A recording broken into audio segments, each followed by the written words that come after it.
Eu vim aqui hoje falar dos propósitos, os objetivos e as atividades da ONG, chamada Paz Sem Fronteiras.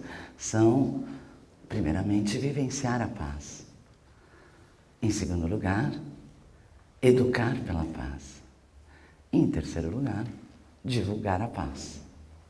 Então, a gente poderia resumir, sintetizar nesses três verbos os propósitos de uma ONG chamada Paz Sem Fronteira.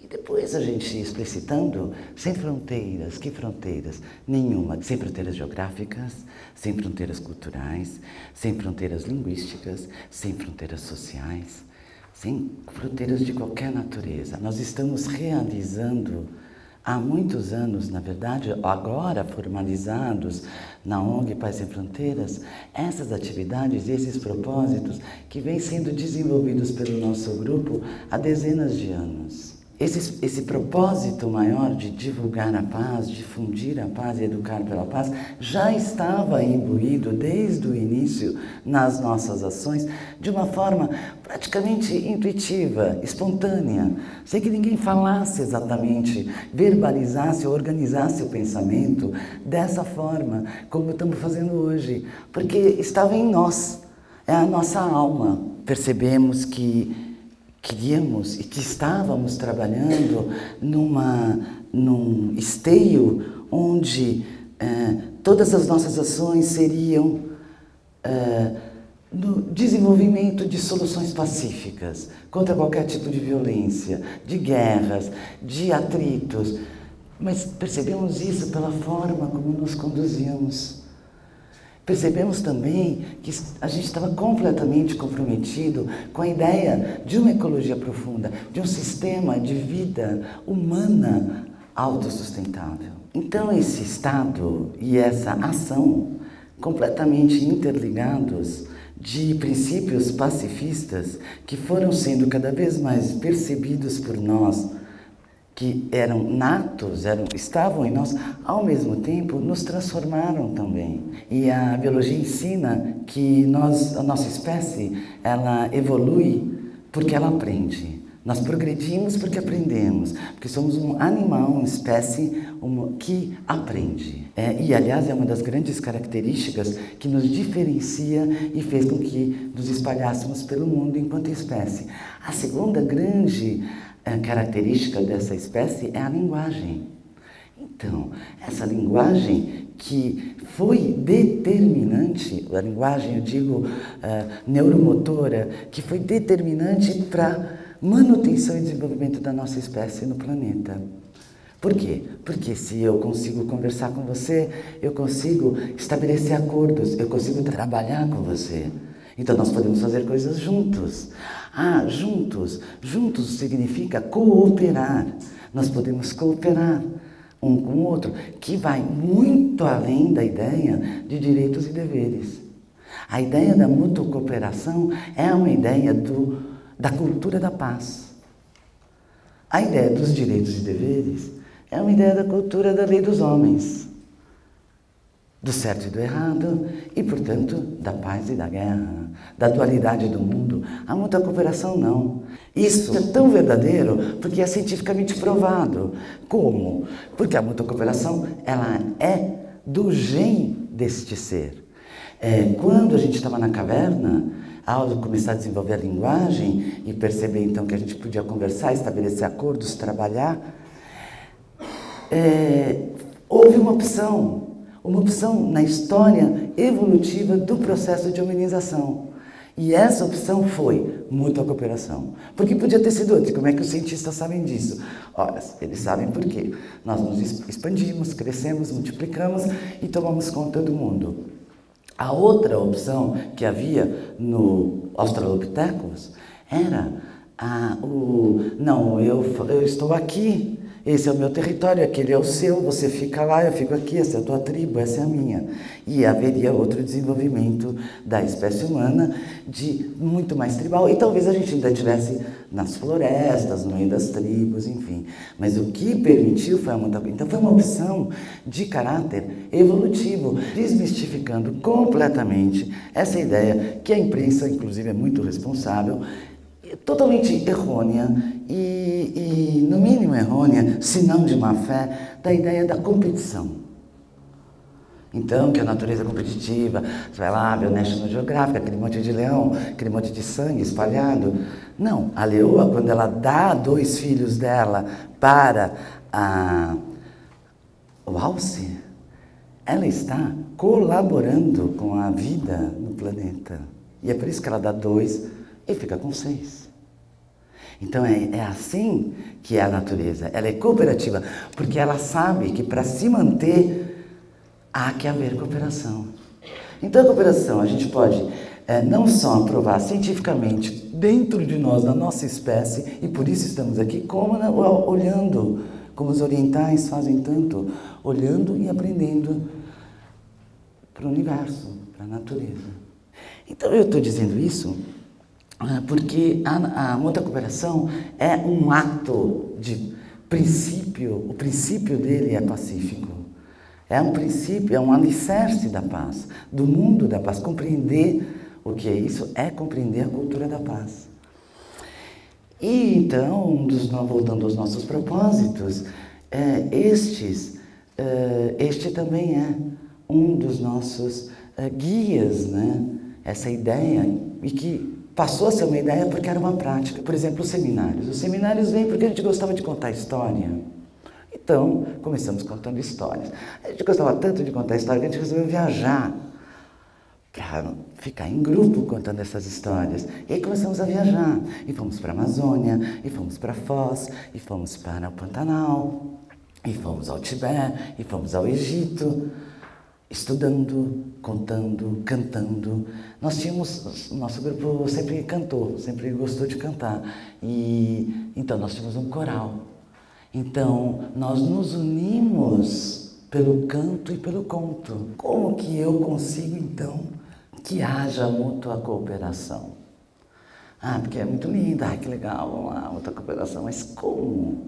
Bom, eu posso ter um discurso muito elaborado e muito requintado e de grande eficiência na minha oratória, mas tudo isso...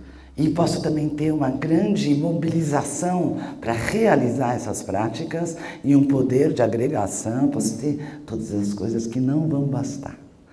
Porque tem algo que está para além das palavras, para além dos conteúdos, dos propósitos, dos princípios, do poder de articulação, que é o som das palavras. Tem um neurologista que eu gosto muito, que se chama Oliver Sacks, e muitos de vocês devem conhecer, certamente, e ele tem um adjetivo que ele dá, que é a cor do tom. Então ele chama essa vibração que está no ar, está da minha palavra, vai junto, vem a palavra que você compreende, mas junto tem um ar. E tem uma frase do Nietzsche que é maravilhosa, que é assim, a boca pode mentir nas palavras, mas o ar que junto dela vem, não obstante, diz a verdade. E em música, por exemplo, você pode observar isso com uma grande facilidade. Porque se eu cantar aqui uma música num tom Lá, e em seguida cantar a música num tom Fá, todos vão ter a percepção de que algo mudou. Você pode não saber que eu mudei de tom, mas você sabe que algo mudou. Se eu fizer numa rítmica ou noutra, numa cadência ou noutra, todo mundo vai perceber que alguma coisa mudou. Não precisa conhecer música. Por quê? Porque é o efeito de sentido, é o resultado que ao mudar algo no meu som, eu mudei a vibração dessas moléculas da onda sonora que chegam a você. E isso que chega a você te toca. Ou não te toca. A Quinta Sinfonia é difícil não tocar alguém. E tocar é a mola, é a propulsão da mútua cooperação. É porque eu me toco, é porque me emociona, é porque me resgata, é porque me cativa, é porque me dá gana que eu vou querer cooperar. Então, se nos conectamos e nos integramos com essa natureza, que é a vida, vamos estar vibrando nesse lugar para executar, para praticar, para difundir os nossos propósitos. Falando de novo das nossas atividades, eu falei um pouco dos seminários e das viagens. No mesmo espírito, dentro dos mesmos princípios, nós desenvolvemos vários diálogos da paz. Então, o coral é um diálogo da paz. Outro coral da paz é a capoeira, porque estamos no Brasil. A capoeira é dança, brincadeira, luta, poesia, canto, jogo de encontro entre diversas artes, e ela desenvolve diversas habilidades: matemática, corporal, espacial, interpessoal, intrapessoal, comunicativa, espiritual. Tomamos a capoeira como nosso esporte, né, a ser desenvolvido e a ser irradiado, como ela já é, tem sua origem no Brasil, já se expandiu pelo mundo. Porém, carregada ainda de algumas tradições, de algumas tradições mesmo da cultura do século passado, eu diria, há que se pacificar suas práticas. Então, essa pacificação das práticas que já existem são o que naturalmente seria, por exemplo, no canto da capoeira. O que é pacificar o canto? É você cantar palavras bonitas, palavras de amor, de luz, palavras de encontro. O que é pacificar a ritualística, digamos assim, de uma capoeira? É você não fazer um batizado violento, você faz uma cerimônia de boas-vindas. São coisas simples assim, na verdade, que nós chamamos de movimento. Nessas viagens, nós nos apresentamos várias vezes, né, jogando com outros grupos de capoeira dos lugares onde encontramos, fazendo esse jogo de encontro, né?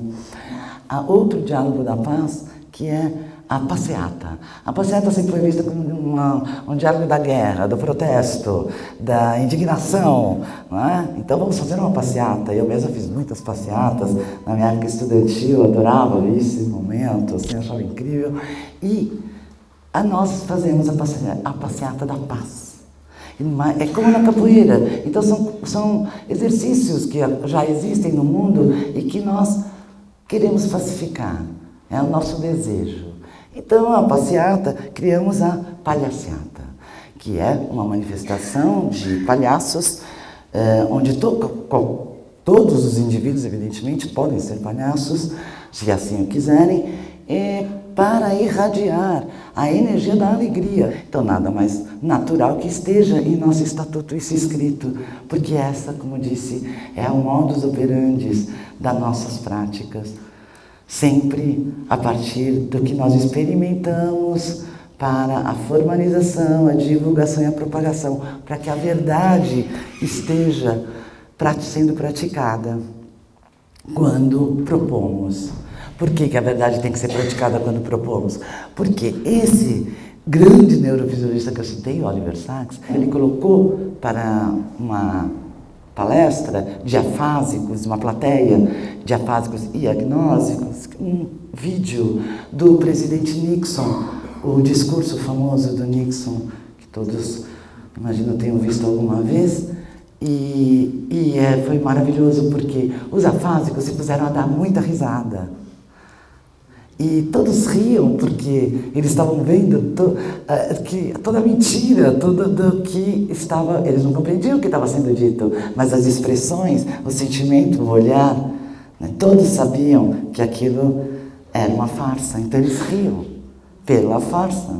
E, por outro lado, os doentes da agnósia falavam assim, não, ou ele tem algum problema mental, por causa da construção de suas frases, ou ele está escondendo alguma coisa. Então, isso para dizer da importância, né, dessa vibração, desse som, de trabalhar é o que você quer realmente dizer, esse alinhamento. E saber que o resultado gerado é o que interessa. E a última atividade que eu gostaria de dizer, de ilustrar aqui, é a da porca branca.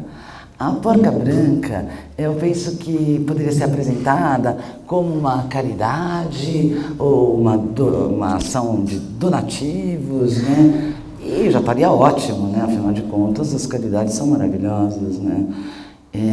Mas, no caso do Paz Sem Fronteira, a Porca Branca, mais uma vez, foi iniciada lá há muito tempo, quando éramos muito poucos, inclusive onde os recursos também faltavam para nós.